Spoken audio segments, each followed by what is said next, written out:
Bonjour à tous et bienvenue sur Partout à Clics, votre chaîne YouTube entièrement en français et entièrement dédiée à HeroClix. Aujourd'hui, on se retrouve pour une vidéo que je vous propose suite à la demande d'un abonné que j'ai eu le plaisir de rencontrer lors d'un événement qui se tenait à Rouen, au courant du mois de novembre, et qui m'a demandé, qui m'a posé quelques questions autour des personnages en anglais ce sont les multi-bases, donc les bases multiples, comment les déplacer, comment les cibler, je me dis que ça fait un bon sujet de vidéo à vous proposer. Donc c'est parti. Donc HeroClix, on commence à connaître un peu ce avec quoi on joue. Et une figurine qui a un socle, on appelle ça un single base, donc cela n'occupe qu'une case. Là, je vous ai pris Iceman, vous voyez bien, il occupe une seule case ici, donc rien, voilà. Mais il y a des éléments de jeu qui vont avoir des tailles de base, des tailles de socle qui vont être bien plus grands. On va commencer, donc ça c'était le classique, une case. Hop, on a ensuite ce qui s'appelle aujourd'hui la base extended, étendue. À l'époque, on les appelait les cacahuètes, puisque vous voyez, ces socles étaient un petit peu, un peu creusés au milieu. Depuis, ils ont modifié, donc vous avez un socle qui est bien droit et qui occupe parfaitement les deux cases. Donc là, vous voyez. Ensuite, on passe à une taille un petit peu plus grande. On occupe 2 fois 2 cases, donc on occupe 4 cases, comme avec Beast Boy ou Kong ou Dark Phoenix, enfin bref, des figurines que l'on commence à connaître. Là, j'en ai pas sous la main pour vous montrer, mais il y a aussi des figurines qui occupent, alors je triche un peu, qui occupent 2 fois 4 cases. Donc ça va être un socle de cette forme-là, qui occupe 2 lignes de 4 cases. Donc en général, ce sont des véhicules. La Batmobile, voiture de police, l'avion de Wonder Woman, le X-Jet, le Queen Jet. Voilà. Donc là, j'en ai pas sous la main pour vous montrer, mais bon, ça existe. De la même manière qu'il existe, alors là, on va faire un petit peu de place, des socles qui occupent 3 fois 6 cases. Alors là, à l'écran, c'est un peu une galère à vous montrer, mais c'est le spectre. Alors, hop là, je vais essayer de vous montrer son visage. Hop, voilà. Et donc, il occupe 3 fois 6 cases. Alors, là, pareil, il se fait de l'ombre, on n'y voit plus rien. Mais donc là, il occupe 3 cases. Et ici, il occupe 6 cases. Je vais faire les démonstrations avec les socles un peu plus petits, parce que je ne vous cache pas que lui, ça va être une galère. Mais le principe restera le même, que ce soit avec les socles de 1 par 2, ou du 2 par 2, ou du 2 par 4. Donc c'est pareil pour du 3 par 6. Je reviendrai à lui parce qu'il a plusieurs dials, comme vous pouvez peut-être le voir. Ici il a un dial, ici il en a un autre.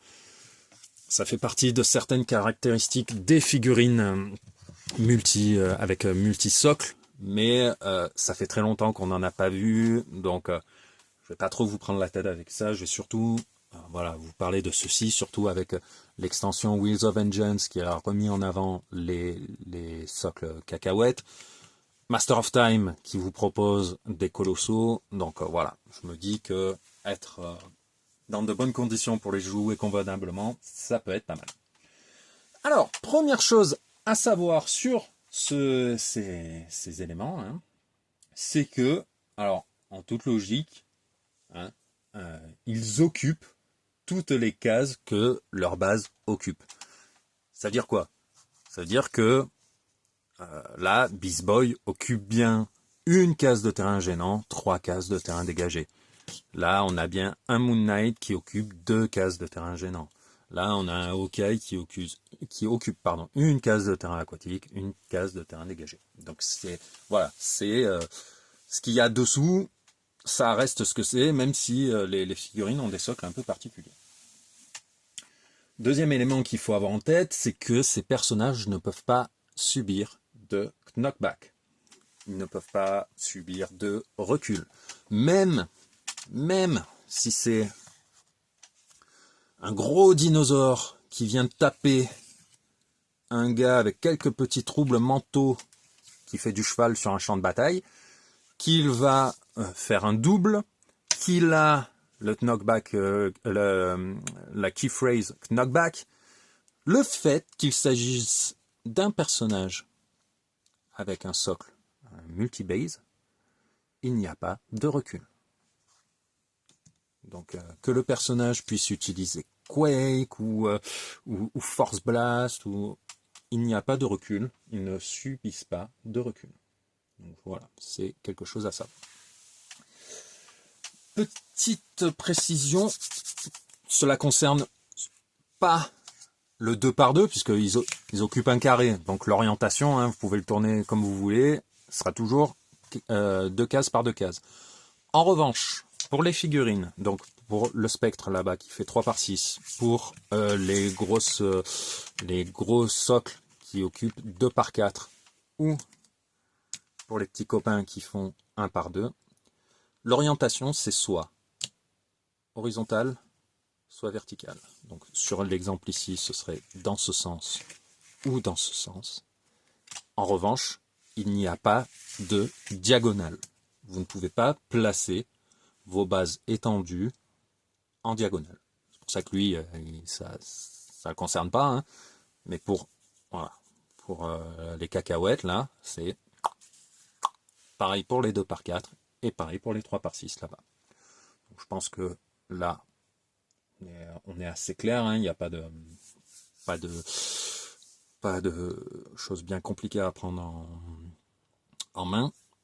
Nouveau petit élément, voilà, qui va vous permettre de mieux appréhender l'utilisation de ces socles, cela peut un petit peu effrayer, c'est les différents niveaux d'élévation. Alors il faut savoir qu'un personnage multisocle peut occuper plusieurs niveaux d'élévation différents, mais il y a des conditions à cela. La première, c'est si le personnage a la key phrase flight, donc volant, il peut occuper différents niveaux d'élévation. Ici, Hawkeye, il est sur sa magnifique moto volante, hein, il a un vieux symbole vol qui n'existe plus, c'est les transporteurs, mais ce symbole octroie le key phrase flight. Hop, il peut donc occuper plusieurs niveaux d'élévation différents. Ici, on voit bien, le petit losange là nous indique 1, 2, le petit losange là nous indique 1, 1, niveau d'élévation 1, c'est tout ce qui est là-bas, ici c'est niveau 2. Donc vous pouvez occuper 2 niveaux d'élévation différents si votre multisocle est volant. Autre condition, c'est si le personnage est colossal ou géant. Je n'ai pas de figurine géante multisocle à vous présenter. J'ai en revanche un colossal sous la main que j'adore, c'est le Beast Boy. Et donc, comme il est colossal, il est multisocle, il peut occuper des cases d'élévation différentes. Hop, vous voyez, on peut même le mettre ici. Vous voyez, il occupe 3 cases dans l'eau en bas et une case élevée ici.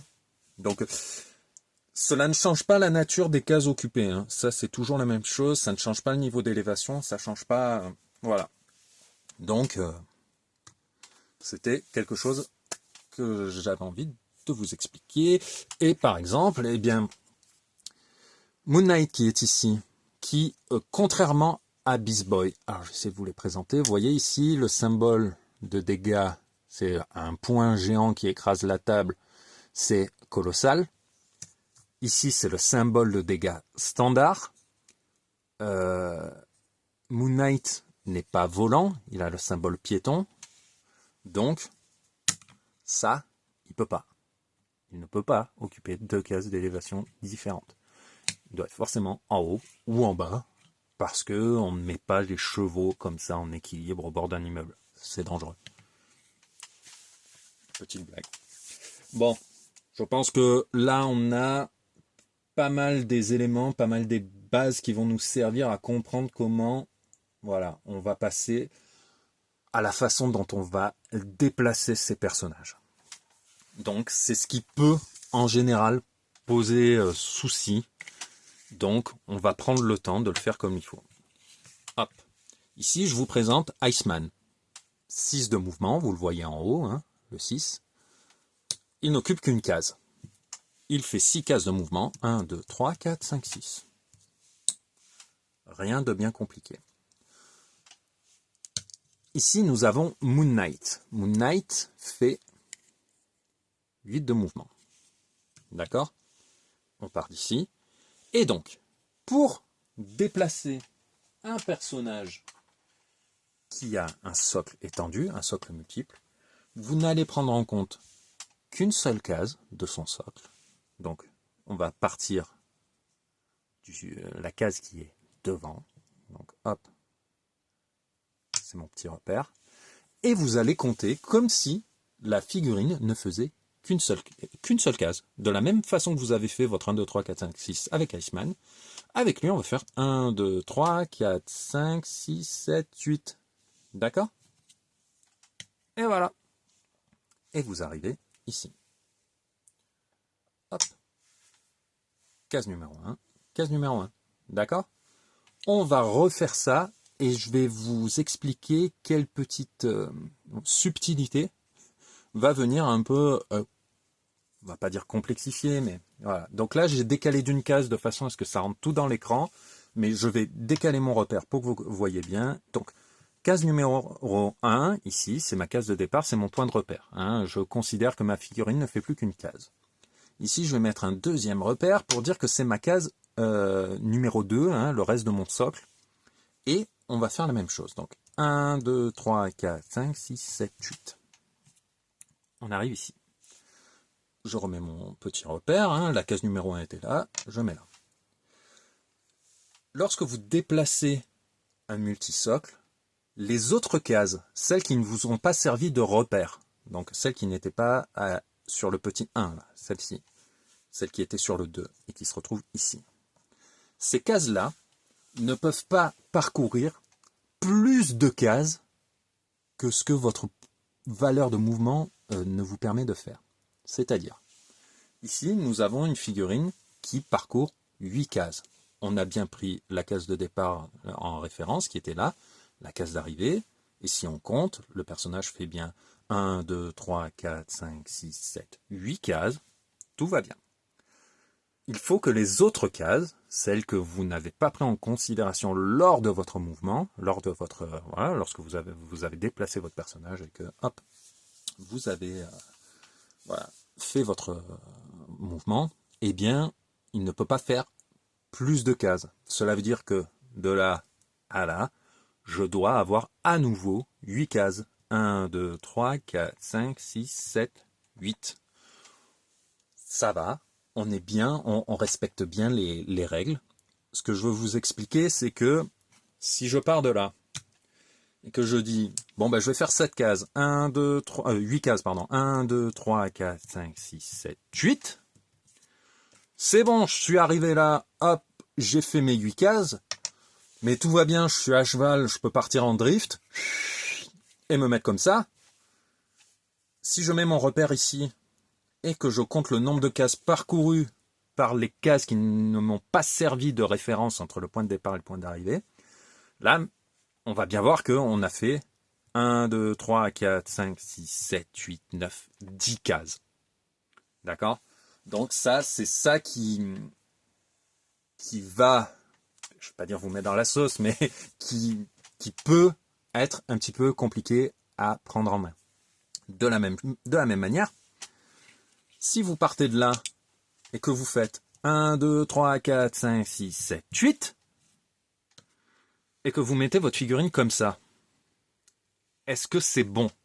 Est-ce que c'est bon? J'ai bien fait mes 8 cases, j'ai pas dépassé, il n'y a pas de problème. On va mettre notre petit repère ici, pour dire que c'était notre case de départ numéro 1. Hop là, si je retrouve la face, donc là. Donc ce qui veut dire que notre case d'arrivée, qui correspond à la case qu'on n'avait pas pris en référence, elle est bien là, hein, juste à côté. C'est du visuel, c'est pour que vous compreniez bien. Donc de là à là, on a bien fait 1, 2, 3, 4, 5, 6, 7, 8. Hein, on est toujours dans notre valeur de mouvement, tout va bien. Mais si je prends la case de derrière, 1, 2, 3, 4, 5, 6, 7, 8, 9. Vous ne pouvez pas réorienter votre figurine en cours de mouvement, enfin, à la fin de votre mouvement, si le fait de changer l'orientation induit que vous dépassiez votre valeur de mouvement. Là, vous avez fait 9 cases avec la case arrière. C'est pas autant que le drift de tout à l'heure à cheval, hein, mais vous ne respectez pas les règles. Si vous voulez changer d'orientation parce que, on le verra plus tard en traçant les lignes de vue, il y a quand même un intérêt à des fois être plutôt voilà, de côté que de face, eh bien vous faites 1, 2, 3, 4, 5, 6, 7. Vous faites votre drift, votre petit dérapage à cheval, et là on va voir que, alors oui, vous n'avez pas profité de l'ensemble de votre mouvement, hein, vous n'avez fait, entre guillemets, que 7, avec la case de référence, parce que vous avez fait 1, 2, 3, 4, 5, 6, 1, 2, 3, 4, 5, 6, 7, on est d'accord, hein, de là à là. En revanche, la case arrière, elle a bien fait 1, 2, 3, 4, 5, 6, 7, 8 cases, d'accord, vous n'avez pas perdu, là c'est juste l'orientation de la figurine avec le fait qu'il y a un sens qui vous fait dire que ah zut, j'ai l'impression d'avoir perdu une case, mais de la même manière si je vous mets la figurine comme ça et qu'elle arrive comme ça perturbe, ça n'a pas de sens vu que le combat est là-bas, mais vous ne perdez pas vraiment de mouvement et vous ne grugez pas, vous ne dépassez pas votre valeur de mouvement qui n'est que de 8, d'accord. C'est la même chose pour les figurines qui vont être un peu plus grandes, hein. Donc là, bon, sur un carré, pareil, hein. Là, il a une valeur, je vais le mettre sur une valeur de mouvement qui va pas trop nous poser problème pour la vidéo. Ici, vous voyez, il a une valeur de mouvement qui est de 6. C'est exactement la même chose. Bien qu'il occupe 4 cases, hop, je peux essayer de mettre 4 repères différents pour que vous compreniez le système pour compter les cases. Donc vous avez votre case numéro 1 ici qui vous sert de point de référence. On aura la case numéro 2 en jaune, la case numéro 3 en jaune à nouveau et la case numéro 4 en rose et noir. Il a 6 de mouvement. Alors quelque chose que je n'ai pas précisé, mais je vais quand même le faire. Lorsque vous comptez, du moment où vous partez, comme si le personnage ne fait plus qu'une case, votre référence, et que vous comptez case par case. 1, 2, 3, 4, 5, 6. Hop. Donc, votre référence, elle est là. 1. Ici, on a 2. Ici, on a 3. Ici, on a 4. Donc, si je compte toutes mes cases entre le départ et l'arrivée, de 3 à 3, j'ai bien 1, 2, 3, 4, 5, 6. Pareil de 4 à 4. 1, 2, 3, 4, 5, 6. Et ici, parce que voilà, c'est comme ça, hein, mais sinon on ne les voit pas à l'écran si je vous les mets trop derrière. Et de 2 à 2, 1, 2, 3, 4, 5, 6. Ce que je voulais vous dire au départ, c'est que du moment où vous ne considérez pas le socle comme un tout et que vous ne prenez bien qu'une case, quand vous faites un déplacement, c'est pas 1, 2, 3.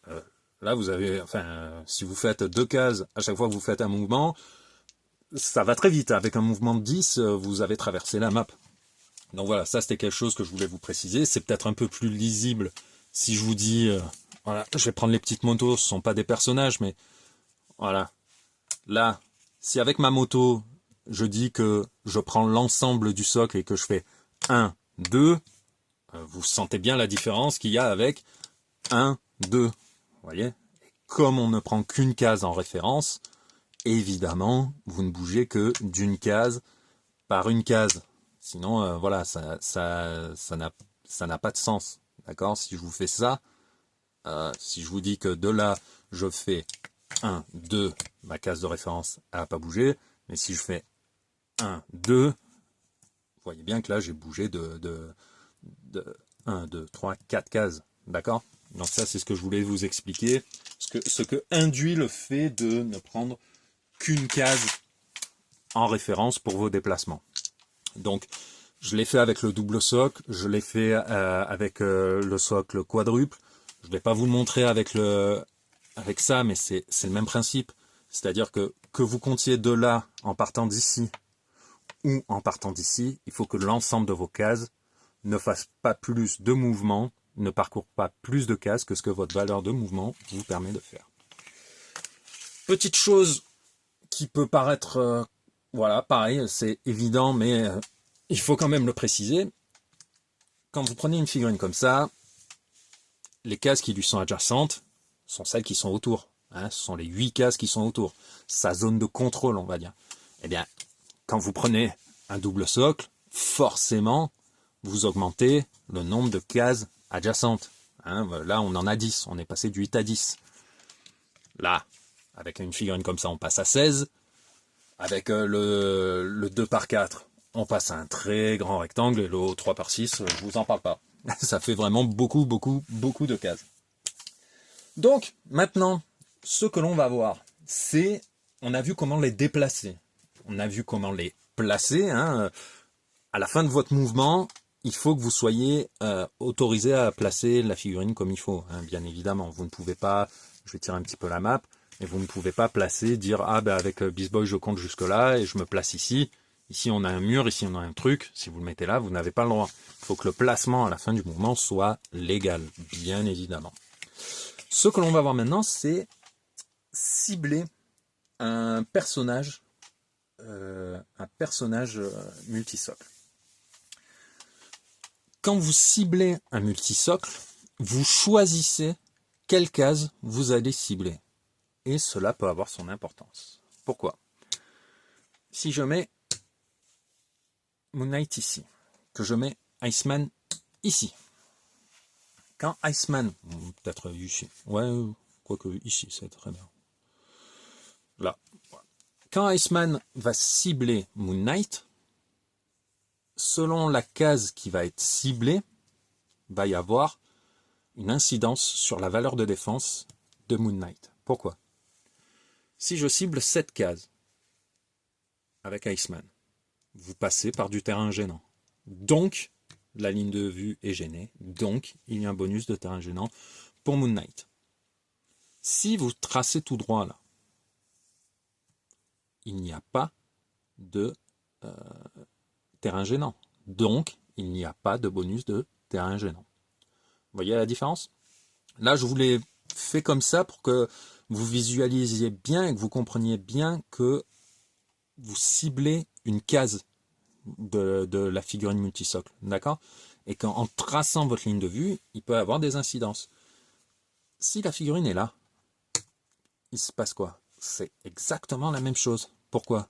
Si vous ciblez ici, la ligne de vue de Iceman ne passe pas par du terrain gênant. On est d'accord? Donc comme elle ne passe pas par du terrain gênant, même si Moon Knight occupe une case de terrain gênant, ici, le bonus ici ne s'applique pas. D'accord? Le bonus de défense ne s'applique que si la ligne de vue est gênée. Ici, ce n'est pas le cas. D'accord? Alors, il y a une précision dans les règles qui a certainement son importance avec des figurines très particulières et dans des cas très particuliers, c'est que lorsqu'un personnage cible un personnage multisocle, les socles, les différentes cases de la figurine ne vont pas bloquer la ligne de vue vers la dite case. Ça veut dire quoi? Ça veut dire que là, on va se mettre dans ce sens-là. Après, avec l'ombre, voilà, c'est pas forcément pratique. On va se mettre comme ça. Et d'ici, eh bien, Iceman peut cibler la case qui est là. Alors, il y a peut-être des effets avec ensuite, à partir de la case ciblée par le personnage, faites des effets où, je sais pas, je veux pas vous embrouiller, mais il faut savoir que lorsque vous ciblez un personnage, il y aura peut-être un intérêt à ne pas prendre la première case, mais à prendre celle qui se trouve derrière, celle qui, voilà.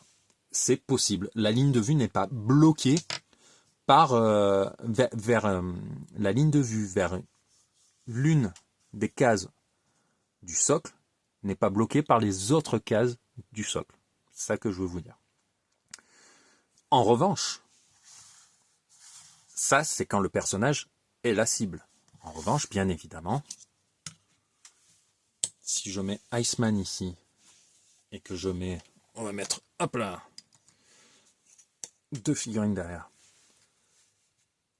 Si Iceman veut cibler Flash et le catcheur derrière, la ligne de vue est bloquée par les deux case qu'occupe Moon Knight. Quand vous n'êtes pas la cible, vous bloquez les lignes de vue. Pour que ce soit un peu plus parlant, je vais me mettre comme ça.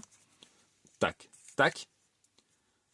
Là, Iceman peut cibler, voilà, la case juste au-dessus de mon doigt, même si ici, hop, il y a la case dedans qui est occupée par le museau du cheval. Hein.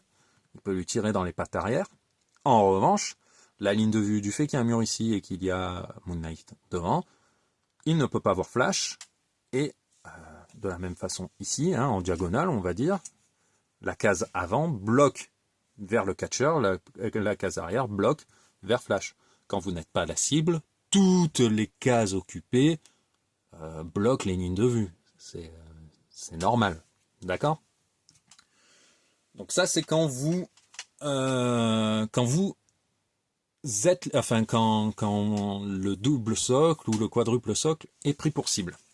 Quand vous ciblez à partir du multisocle, vous pouvez cibler à partir de n'importe quelle case. Là, par exemple, Moon Knight, il a une portée de 5. Je peux tout à fait compter 5 cases. Alors, on va essayer de faire de manière 1, 2, 3, 4, 5. Donc là. Mais aussi compter à partir de là. 1, 2, 3, 4, 5. Jusque là. Vous comptez votre portée au cours d'une même attaque à partir de n'importe quelle case. Donc là, quand je vais faire mon jet d'attaque, hop, j'ai 11 d'attaque, je fais 18, j'atteins jusqu'ici, 1, 2, 3, 4, 5, et j'atteins 1, 2, 3, 4, 5 jusque là, parce que je pars de points différents sur mon socle. D'accord? C'est la même chose avec le... Hop là, les colossaux ont un Giant Reach 3, ça veut dire qu'ils peuvent taper à 3 cases, parce qu'ils sont, voilà, ils sont très très grands. Et bien si Flash est ici et que Iceman est là, bien que si je me dis je ne cible qu'à partir d'ici, 1, 2, 3 c'est bon, mais si je ne cible qu'à partir d'ici, 1, 2, 3 c'est plus bon. Vous pouvez cibler à partir de n'importe quelle case. Vous pouvez même faire 1, 2, 3, hein, on va être à la limite de l'écran là-bas. Mais d'ici, Beast Boy peut cibler ces deux personnages. Vous ciblez à partir de la case que vous voulez. D'accord? Donc, là, on a fait à peu près le tour. On a vu pour le ciblage, donc quand vous ciblez, donc n'importe quelle case différente hein, au cours d'une même attaque. Quand vous êtes la cible, donc là, pareil, hein, on peut cibler la case derrière, mais vous bloquez les lignes de vue, gna. On a vu comment les déplacer, donc voilà, rien de particulier. Au niveau du désengagement, quand vous vous désengagez, le désengagement se fait tout à fait normalement. C'est-à-dire, là, Hawkeye, pour se désengager de Iceman, il doit lancer un dé et faire un 4, un 5 ou un 6, pour pouvoir partir et essayer de lui tirer une flèche dans le dos. Ce n'est pas le fait que votre personnage se trouve sur un socle multiple qui va lui octroyer des bonus de désengagement. Si Beast Boy n'a pas besoin de se désengager de Iceman, ce n'est pas parce qu'il occupe 4 cases. C'est grâce à la présence du symbole colossal et qu'en face, on a un symbole standard. Cela a son importance parce que vous allez avoir certains personnages avec des symboles de taille standard, le même symbole que vous trouvez sur Iceman, mais qui vont occuper 4 cases là, et qui donc vont devoir se désengager.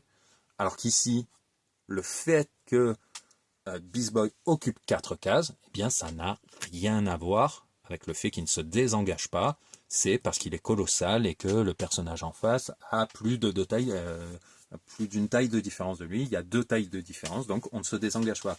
C'est quelque chose qui me semblait important à préciser. Je ferai très rapidement une vidéo sur les tiny, les standards, les géants et les colossaux pour qu'on puisse faire la distinction entre taille de socle, comme on le fait aujourd'hui, et taille de personnage, comme on le fera dans cette vidéo à venir. Donc voilà, on arrive quasiment à la fin de cette vidéo. Je dis quasiment parce que voilà, on en revient, on a vu les mouvements, les tirs, le désengagement. On en vient à une partie qui, voilà, allez, reviens-toi, qui peut, voilà, vous intéresser si vous faites des parties scénarisées, voilà, des vieilles, avec des vieilles figurines, des choses qui ne sont plus modernes. Je n'ai pas en tête des figurines avec des multisocles, enfin des multisocles qui auraient des dials multiples. Donc voilà.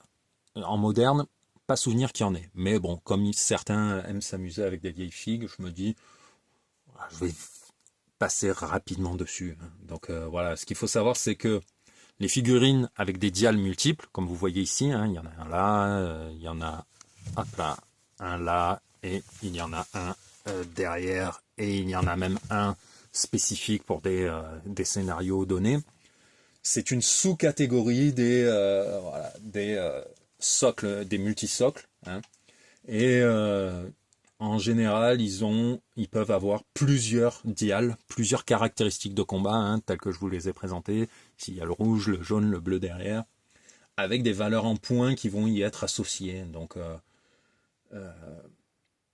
voilà,